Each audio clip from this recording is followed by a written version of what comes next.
সেটা করে দেরি হয়েই যায়। আমি রেডি হয়ে গেছি অনেক আগেই।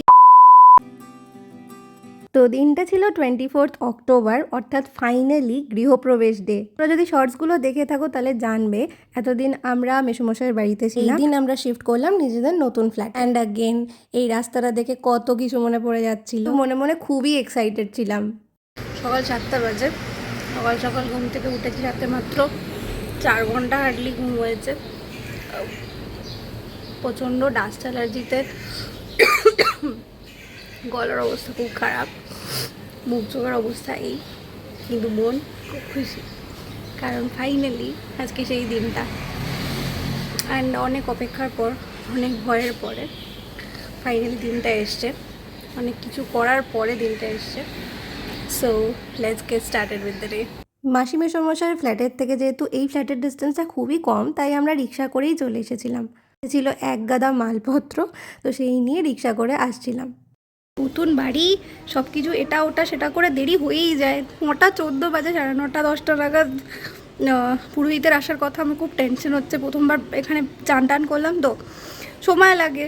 আর উফ, প্রচণ্ড Messi condition, but I am very happy.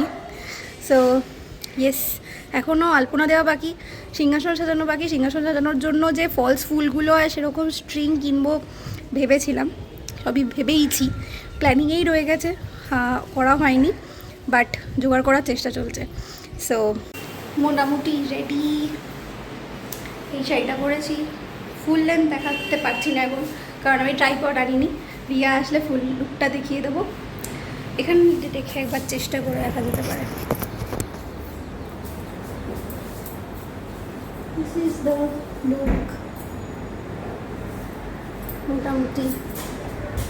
আর এরপর পুরোহিত মশাইরা এসে গেছিলেন। টোটাল 6জন পুরোহিত মশাই এসেছিলেন, দিয়ে তারা সমস্ত রকমের পুজোর যা জোগাড় সেগুলো করছিলেন।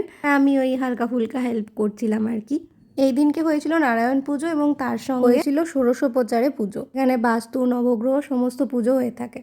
এরপর আমি বানাচ্ছিলাম চা। রান্নাঘরে এন্ট্রি নিতে পারিনি কারণ ওখানে ব্রেকফাস্টের প্রিপারেশন চলছিল, তাই জন্য আমি ইলেকট্রিক কেটেলেই চা করছিলাম। বেশ মজা লাগছিল করতে, কারণ চাগুলো ভালোই খেতে হচ্ছিল যতবারই করছিলাম আর কি। আমরা যখন এই বাড়িটা গুছোতে আসছিলাম তখন আমরা বারবার চায়ের দোকান থেকে চা এনে খেতাম, কিন্তু তারপর ভাবলাম কেন, ইলেকট্রিক কেটেল যখন আছে নিজেই বানিয়ে খাই। আর তারপর থেকে আমি ইলেকট্রিক কেটেলেই চা বানাতাম। আমার খুব ইচ্ছে ছিল এই দিনকে আমি একদম বাঙালি ভাবে সাজবো। এরপর আমি বসে পড়েছিলাম আলতা পরতে। আর রীতা দি, যে কিনা আমাদের রান্নার দিদি, যার কথা আমি আগেও বলেছি ভিডিওতে, সে আমাকে আলতা পরিয়ে দিচ্ছিল। আমি যে কত বছর পর আলতা পরলাম আমি নিজেও জানতাম না। যখন আমি অনেক ছোট ছিলাম তখন আমার জেঠিমারা, মা যখন বাড়িতে কোনো পুজোর আলতা পরতো, আর আমিও তখন খুব জেদ করতাম।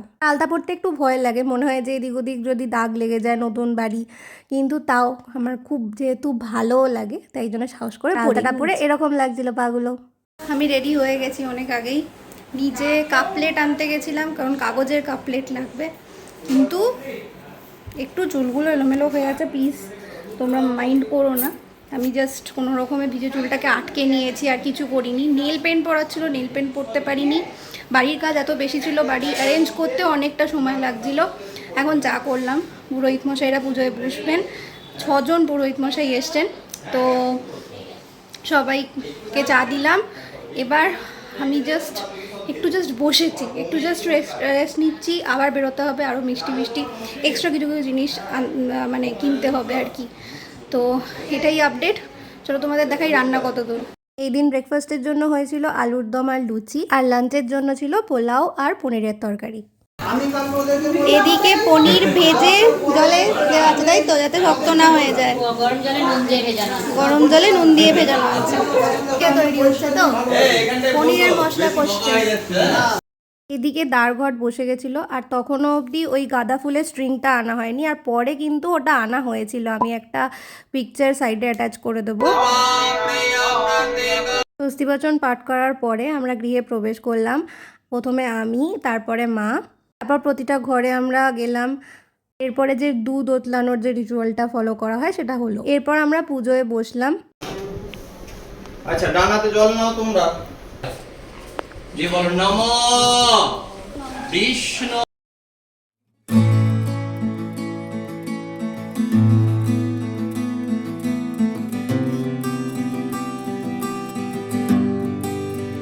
श्री श्री नारायण होम कर्महं करिष्यामि अवता देवी स्नाह परमं प्रदगं হোম সব কিছু ভালোভাবে সম্পন্ন হয়েছে। এবার হবে খাওয়া দাওয়া। প্রথমে পুরোহিত মশাইরা খাবেন, তারপর আমরা বাড়ির লোকেরা। সো সব কিছু ভালোভাবে মিটেছে, হোম যজ্ঞ সব কিছু খুব ভালো হয়েছে। এবার দেখাই তোমাদের আজকে লাঞ্চ। পোলাও কি দারুণ দেখতে লাগছে আর দারুণ গন্ধ বেরোচ্ছে। পনিরের তরকারি। দুপুরের পরে ভিডিও ক্লিপ নিয়েছিলাম আবার বিকেলবেলা। আমাদের বাড়িতে যেহেতু সত্যনারায়ণ হয়নি তাই সিন্নিও হয়নি, কিন্তু আমাদের এই একই দিনে এই অ্যাপার্টমেন্টে আরেকটা ফ্ল্যাটেও গৃহপ্রবেশের পুজো ছিল, তো তারা আমাদের সিন্নি দিয়ে গেছিলো। গেলে সেটাই এনজয় করছিলাম। এরপরে আরেকদিন শুধু খাওয়া দাওয়ার জন্য আলাদা অ্যারেঞ্জমেন্ট করা হয়েছিল, তো সেই ভিডিওটা এরপরে আসছে। যদি ভিডিওটা ভালো লেগে থাকে প্লিজ চ্যানেলটাকে সাবস্ক্রাইব করে নিও। দেখা হচ্ছে তোমাদের সাথে পরের ভিডিওতে। বাই।